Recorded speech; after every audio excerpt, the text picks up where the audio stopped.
साईं फैज़ बख्श। इमरान महमूद की मौत के बाद कुछ इस तरह दिल गिरफ्ता हो गया था कि इसने ज़फ़र महमूद से दुश्मनी का तसव्वुर भी तर्क कर दिया था। यहाँ इसकी नेक फितरत उभर आई थी, इसके हाथों एक इंसान का खून हो गया था और वो भी इंतहाई बदतरीन हालात में। दूसरा लड़का ज़फ़र महमूद के हाथों से इस तरह निकल गया था। साईं फैज़ बख्श खुद भी साहिब औलाद था और अंदर से बुरा इंसान नहीं था, गोया अमल कर देमल था, लेकिन निशाना एक बेगुनाह शख्सियत बनी थी।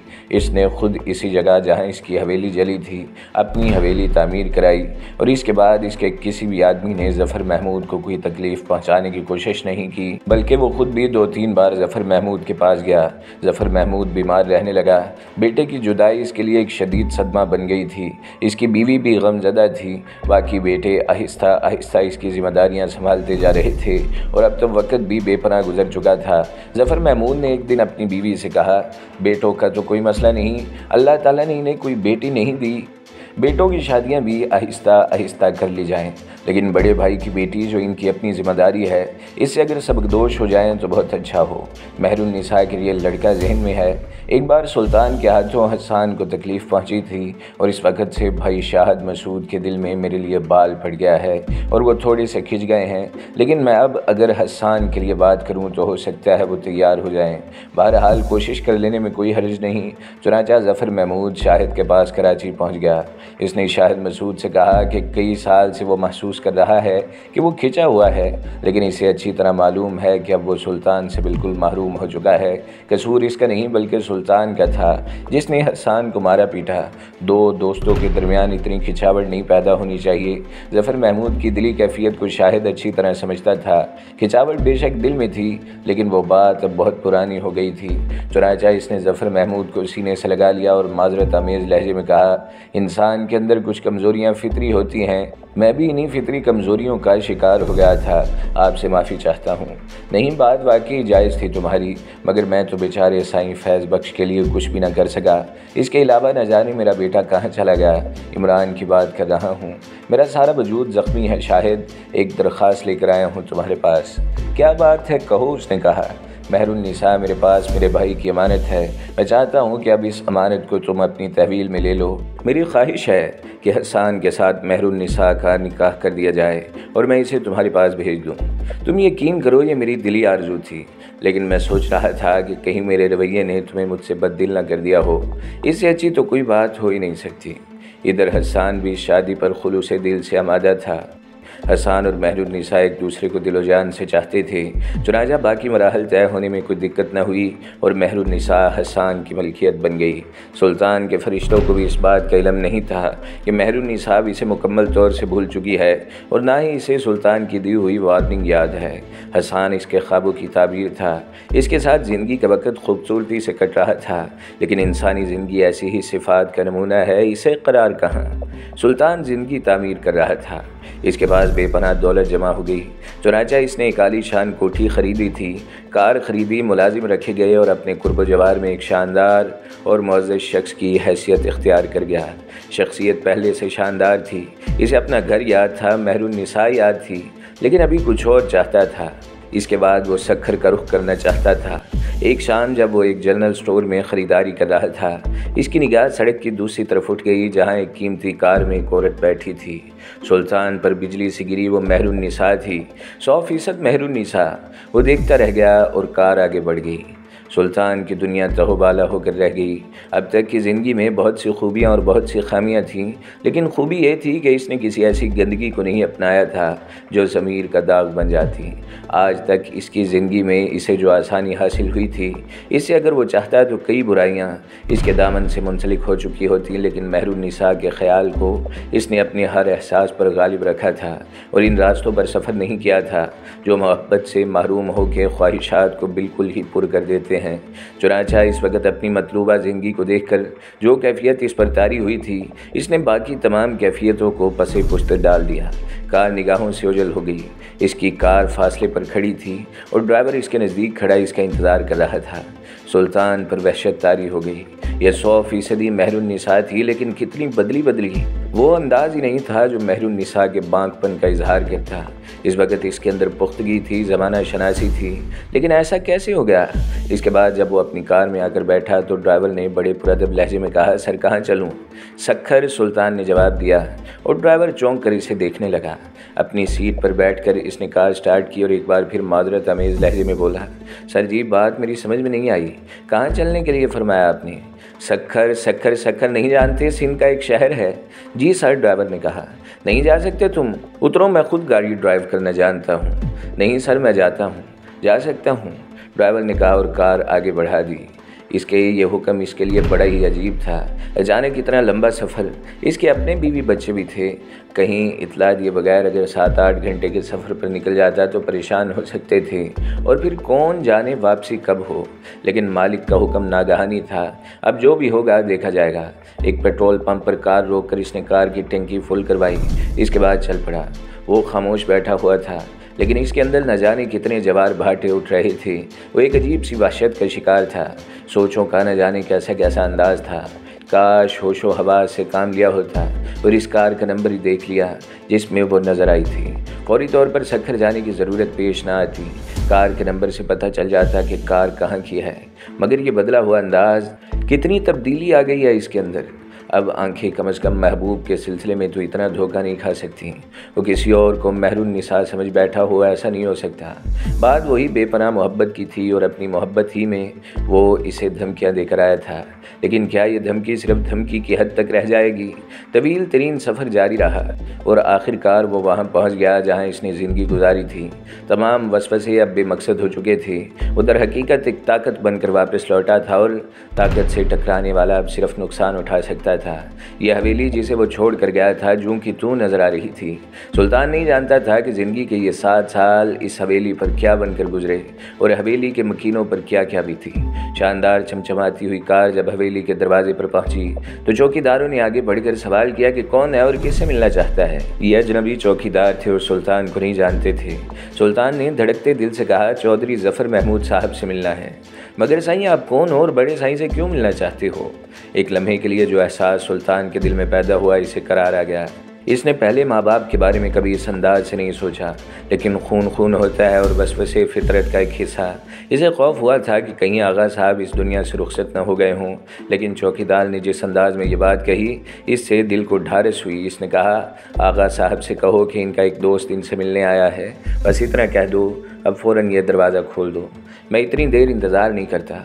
इसके लहजे में ऐसा हुक्म था कि चौकीदार ने फ़ौरन दरवाज़ा खोल दिया। अलबत्ता ये हैरत भी ज़रूर हुई थी कि बूढ़े ज़फ़र महमूद साहब से इस नौजवान की दोस्ती कब और कैसे हो गई।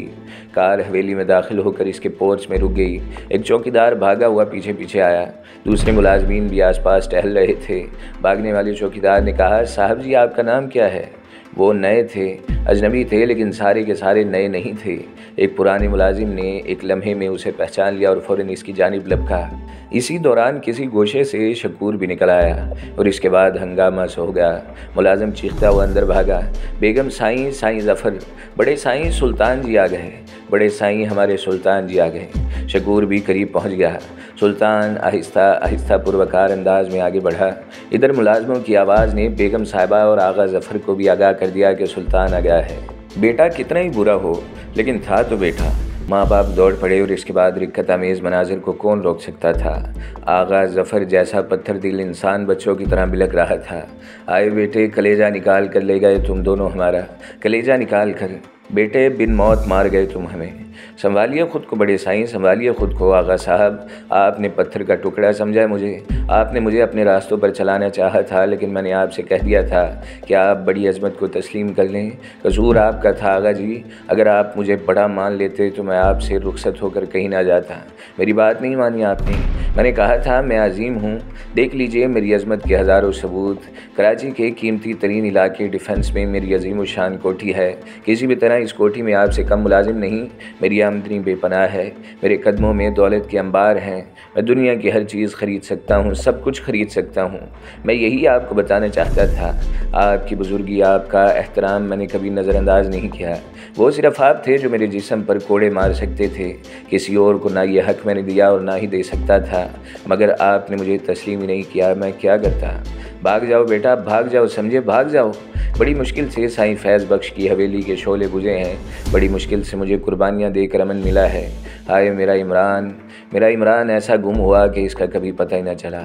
माँ बाप ज़ारो कतार रोते रहे। सुल्तान के लिए अनोखा इंकशाफ था। अंदर पहुंचकर इसने इमरान के बारे में पहला सवाल किया, क्यों इमरान को क्या हुआ, कहाँ है? और वो महरुन्निसा भी नज़र नहीं आ रही। क्यों, क्या करता मैं? मुझे बता, क्या करता मैं? मुझे देख रहा है तू, हड्डियों का ढांचा बनकर रह गया हूँ। गम खा गए मुझे, क्या क्या करना पड़ा इस दौरान, मेरा दिल जानता है।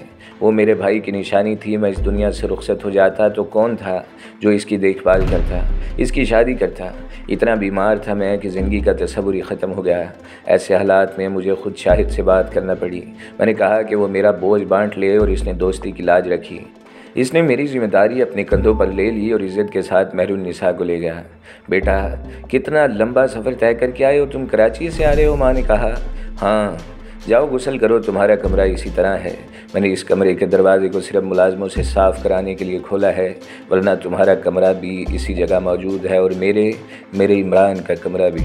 माँ रो पड़ी। वो अपनी जगह से उठा और अपने कमरे में चला गया। माजी की हर तस्वीर लम्हों की तस्वीर महसूस रही थी। लग नहीं रहा था कि ज़िंदगी के 7 साल खो गए हैं। यूँ लग रहा था जैसे कल रात वो घर से भागा हो। महरुन्निसा से ये कहकर गया था कि इसका इंतज़ार करे। दत्तरी की कैसी कमबख्त लड़की निकली। वो जैसे अजीम इंसान को छोड़कर हसन जैसे बेवकूफ़ और गधे इंसान से शादी कर डाली और 2 बच्चे भी पैदा कर लिए। हसन तो खैर बदतरीन सज़ा दी जाएगी, लेकिन इसके बच्चे, कितने अफसोस की बात है कि इसने बात ना मान कर बच्चों का मुस्तकबिल मखदूश कर दिया।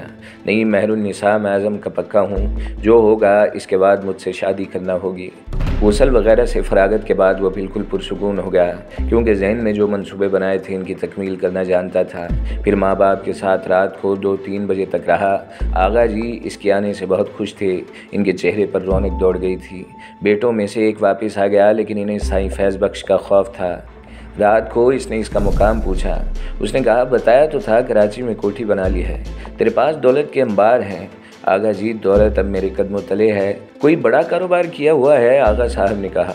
बहुत बड़ा कारोबार, आप यूँ समझिए दुनिया के कई मुल्कों में मेरा कारोबार फैला हुआ है। बड़ी बात है। ये सब कुछ तूने कैसे किया? उन्होंने पूछा। बस आगा जी, मैंने आपसे कह दिया था वक्त मेरी मुट्ठी में है। ये पहले भी साईं फैज़ बख्श ने आपसे बदतमीज़ी की थी आगा जी। आपके किसी और बेटे की रगों में खून नहीं था कि वो बाप के लिए सीना तान कर खड़ा हो जाता आगा जी। मैंने इसलिए खेत जलाए क्योंकि वो हमारे खेत जलाने की बात करके गया था। मैंने इसकी हवेली जलाई, इसने पहले ये अल्फाज कहे थे। इसके अलावा मैंने इसे कोई नुकसान नहीं पहुंचाया आगा जी। ये एक अजीम आदमी का काम था जो मैंने किया।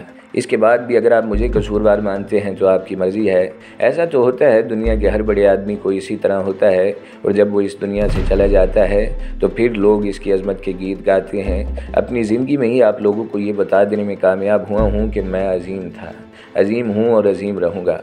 दूसरे दिन जब आगा ज़फ़र महमूद और इसकी बीवी ये यकीन करने के लिए सुल्तान के कमरे में दाखिल हुए थे कि जो कुछ कल हुआ है वो सच था या ख्वाब, तो सुल्तान तैयार हो रहा था। माँ बाप बेटे से लिपट गए। भाई वगैरह भी बज़ाहिर खुशी का इजहार कर रहे थे। इनके दिलों और जहनों में क्या ख्याल था ये सिर्फ वही जानते हैं। ये अंदाज़ा लगाना मुश्किल था। ये सोचने की बुनियाद ये थी कि इस वक्त भी इन्हें सुल्तान से कोई ख़ास रग़बत नहीं थी। जब सुल्तान ने ये वारदात नहीं की थी और यहाँ से फ़रार नहीं हुआ था, अब भी बहुत ज़्यादा खुशियों का इजहार वो नहीं करते थे। पता नहीं क्या सोच रहे थे इस बारे में। नाश्ता वगैरह करके फ़ारिग हुए तो सुल्तान ने बाप से कहा, साईं फैज़ बख्श के कदमों में हाज़री न देना बुज़दिली होगी, और आप जानते हैं मैं बुज़दिल नहीं हूँ। मैं एक कदम भी यहाँ से ना निकालता, लेकिन मुझे ये ख़तरा है कि वो मुझे ज़रूर तलाश करके सज़ा देने की कोशिश करेंगे। अगर बात सिर्फ साईं ज़फ़र की होती मैं यहाँ से कभी ना जाता। क्या बात कर रहे हैं बेटे? अब साईं फैज़ बख्श इतना भी चूहा नहीं है कि सब कुछ भूल जाए। तुम अगर सामने आए तो इसे 7 साल पहले की तमाम बातें याद आ जाएंगी। सुनिए, मैं चाहता हूँ कि आप मेरे साथ चलें आगा साहब। मैं इस भाई इमरान के बारे में मालूमात हासिल करूँगा, पूछूँगा कि इससे इमरान कहाँ गया है और वो बताएगा। बाकी बातों की आप फ़िक्र न करें। हाँ, अगर आप इसका सामना करते हुए खौफ महसूस कर रहे हैं तो फिर ये काम मैं खुद ही कर लूँगा। नहीं, मैं बुज़दिल नहीं हूँ बेटा। ठीक है, तेरी मर्ज़ी, बस वो तुझ पर हाथ उठाने की कोशिश न करे। सुल्तान मुस्कुरा दिया। जब इसकी जीप साईं फैज़ बख्श की नई तामीर हवेली पर पहुंची तो इत्तेफाक की बात यह थी कि साईं फैज़ बख्श खुद कहीं जाने के लिए निकल रहा था। इसने अपनी गाड़ी रोक दी जो हवेली से बरामद हो रही थी, लेकिन आगा ज़फ़र महमूद के साथ सुल्तान को देखकर वो शशद रह गया। एक लम्हे तक तो इसके मुंह से आवाज़ भी न निकली। फिर इसने सर्द लहजे में कहा, आइए आगा जी, आइए अंदर आ जाइए। चलो जीप रिवर्स करो, साईं फैज़ बख्श ने ड्राइवर से कहा। आप कहीं जा रहे हैं साईं फैज़ बख्श? तो हम बाद में आ जाएंगे, ज़फ़र महमूद ने कहा। नहीं, आइए। तो इसके बाद इसकी जीप रिवर्स होती गई, वापस एक जगह आकर खड़ी हो गई। ज़फ़र महमूद और सुल्तान के उतरने का इंतज़ार किया, फिर इन लोगों को साथ लेकर अंदर आ गया। आओ, कैसे आए हो? कहो, कैसे हो सुल्तान? क्या फिर बाबा, मुझे हवेली से मारूम करने आए हो? बड़ी मुश्किल से ये हवेली दोबारा तामीर की है। क्यों साईं ज़फ़र, ऐसा कोई ख़तरा तो नहीं मुझे? आप मुझे शर्मिंदा कर रहे हैं साईं फैज़ बख्श। भला अब ऐसे कैसे हो सकता है? हो सकता है बाबा, हो सकता है, साईं फैज़ बख्श ने कहा और हंसने लगा। फिर बोला, ये लड़का जो हो आया है, क्यों इतने दिन घर से भागा रहा है? अरे बाबा, साथ रहे हो, साथ रहते क्या कर लेता मैं ज़्यादा से ज़्यादा तुम्हारा? बाबा, बच्चों और बूढ़ों में इतना ही तो फ़र्क होता है। तुम्हें जो करना था वो तुम कर बैठे।